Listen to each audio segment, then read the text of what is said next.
Assalamualaikum warahmatullahi wabarakatuh. Perkenalkan, saya Kurnia Azhar Rojana dengan NIM 04031181924003.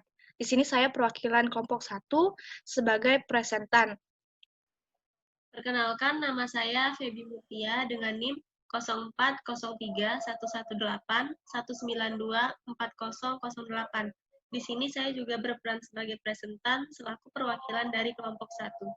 Pada hari ini kami akan mempresentasikan video mengenai diskusi kami dengan materi kelainan lidah karena faktor bawaan atau genetik. Baiklah, saya akan langsung mulai saja. Saya akan share screen materinya. Untuk Kurnia, apakah sudah terlihat? Baik, sudah terlihat. Boleh kita lanjut ke slide nomor 2.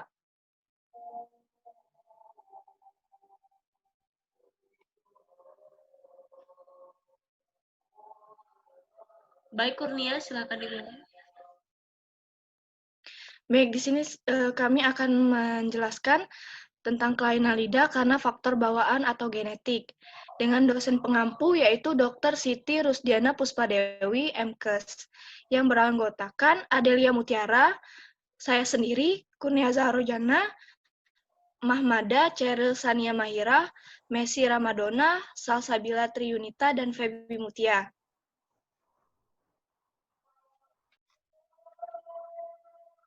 Pertama, kita akan membahas tentang pengertian lidah atau lingual. Dalam bahasa yang sering kita sebut dalam kedokteran itu adalah lingual, atau kalau masyarakat biasa menyebutnya adalah lidah.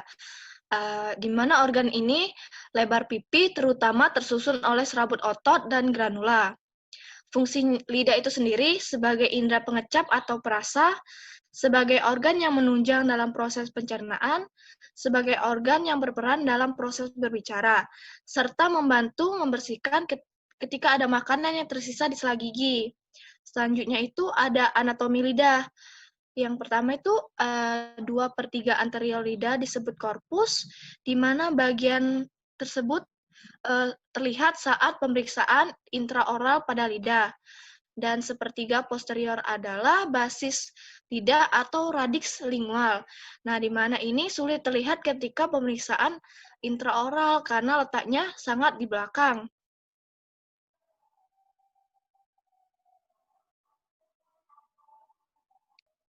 Lidah memiliki permukaan yang dibagi menjadi 3, yaitu yang pertama dorsal bagian atas, ventral bagian bawah, serta lateral itu di bagian samping. Nah, di mana permukaan ini memiliki ciri khas masing-masing.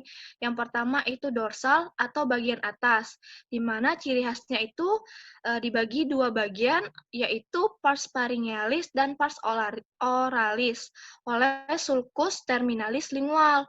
Yang selanjutnya itu ciri khasnya pada apeks sulcus terminalis lingual terdapat lubang kecil yang disebut foramen cecum lingual yang merupakan sisa dari embriologis. Yang terakhir itu terdapat pulpa sulcus medianus lingual, di mana letaknya itu sesuai dengan posisi struktur fibrosa midline. Bagian ventral atau bagian bawah itu memiliki ciri khas yang berbeda dari bagian dorsal atau bagian atas itu. Yang pertama itu memiliki frenulum lingual yang merupakan lipatan-lipatan mukosa yang menghubungkan permukaan bawah lidah dengan dasar mulut. Yang kedua itu pada sisi lateral frenulum vena lingualis profundus yang dapat dilihat melalui membran mukosa. Yang terakhir itu lateral terdapat V lingualis profundus terdapat lipatan membran mukosa yang disebut Vica fimbriata. Selanjutnya itu bagian lateral atau bagian samping, di mana itu ditandai dengan adanya ridge ventricle dari papilla lingualis yang disebut papilla lingualis filiata. Baik, selanjutnya Feby.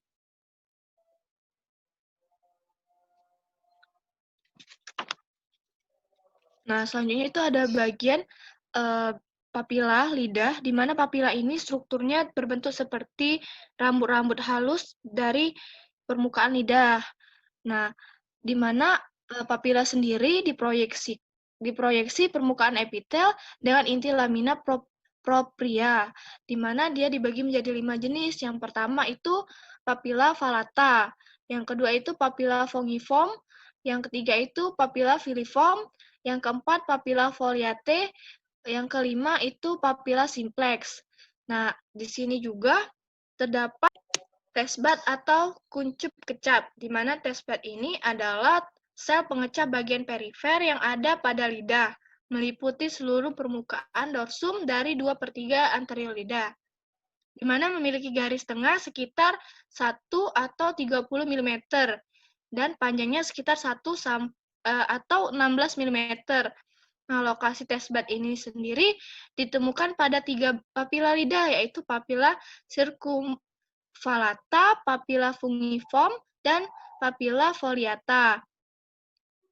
Dan testbud ini juga masa hidupnya sekitar kurang lebih 10 hari.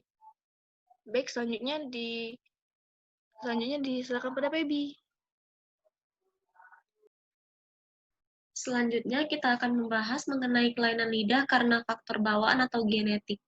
Nah, sebelum kita mengetahui berbagai macam kelainan pada lidahnya, alangkah baiknya terlebih dahulu kita mengetahui apa itu pengertian dari kelainan genetik.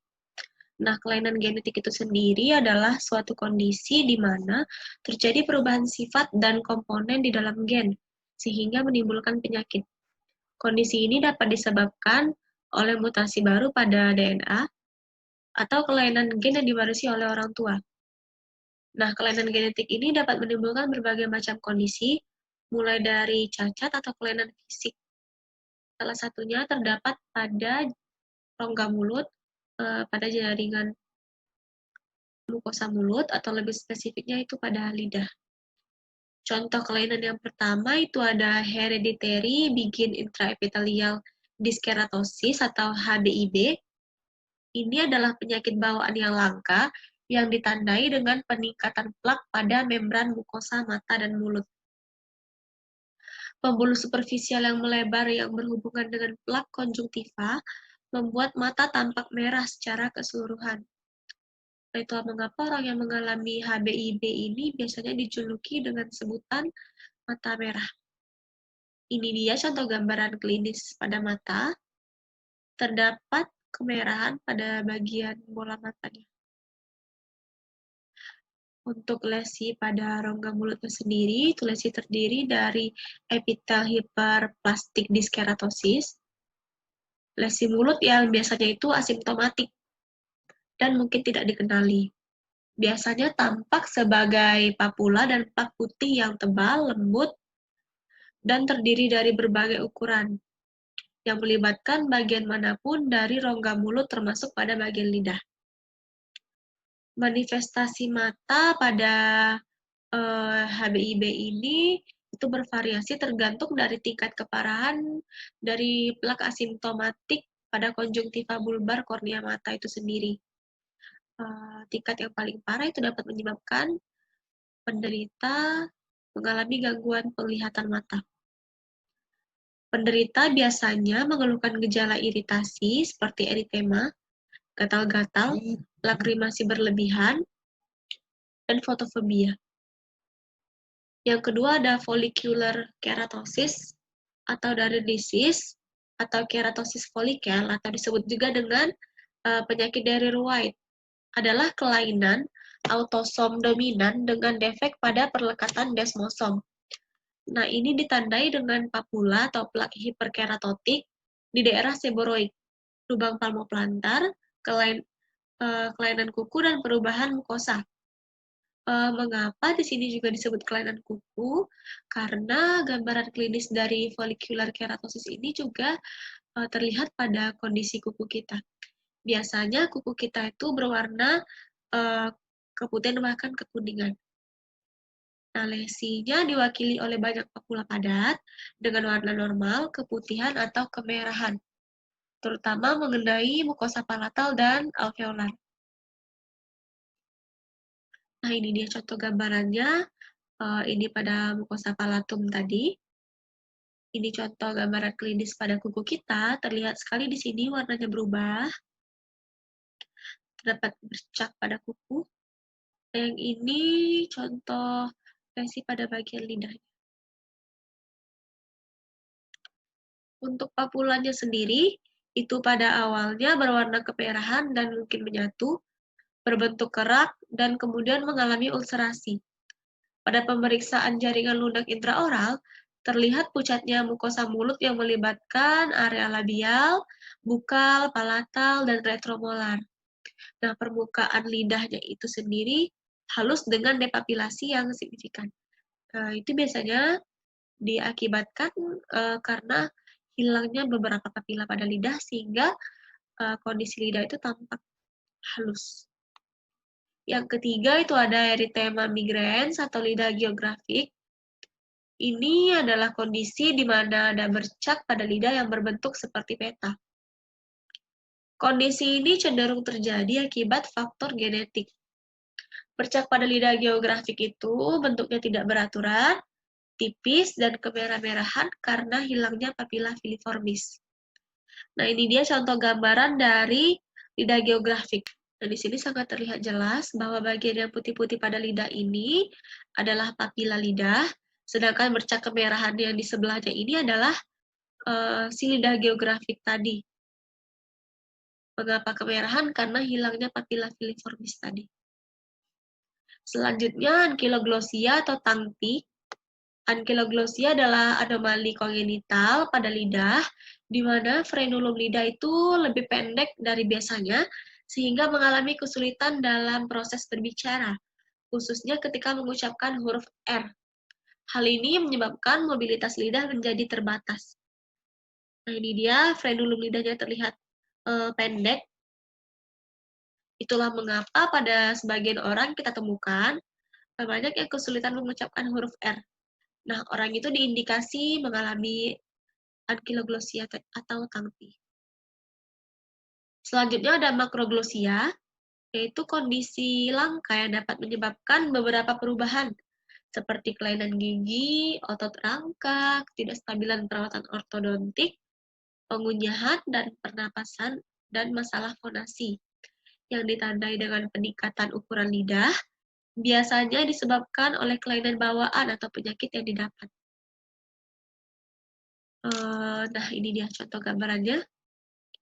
Sangat terlihat jelas bahwa di sini ukuran lidahnya itu berbeda dari lidah kebanyakan. Terlihat sekali lidahnya berukuran lebih besar ya. Penyebab umum dari makroglossia ini biasanya hipertrofi dan malformasi vaskuler bawaan, misalnya sebagai limfangioma dan hemangioma. Yang keenam ada mikroglossia. Nah, untuk mikroglossia ini sendiri, anomalinya hampir selalu dikaitkan dengan malformasi tangan dan kaki atau dental agenesis. Penderita mikroglossia ini sendiri mengalami gangguan pada proses terbentuknya lidah. Biasanya terdapat pada anak bayi ya khususnya, pada proses pembentukan lidahnya. Sekian presentasi dari kami mengenai kelainan lidah karena faktor bawaan atau genetik. Apabila ada perkataan yang kurang atau perkataan yang salah, mohon dimaafkan. Dan kami akhiri dengan wabillahi taufiq wal hidayah. Wassalamualaikum Wassalamualaikum warahmatullahi wabarakatuh.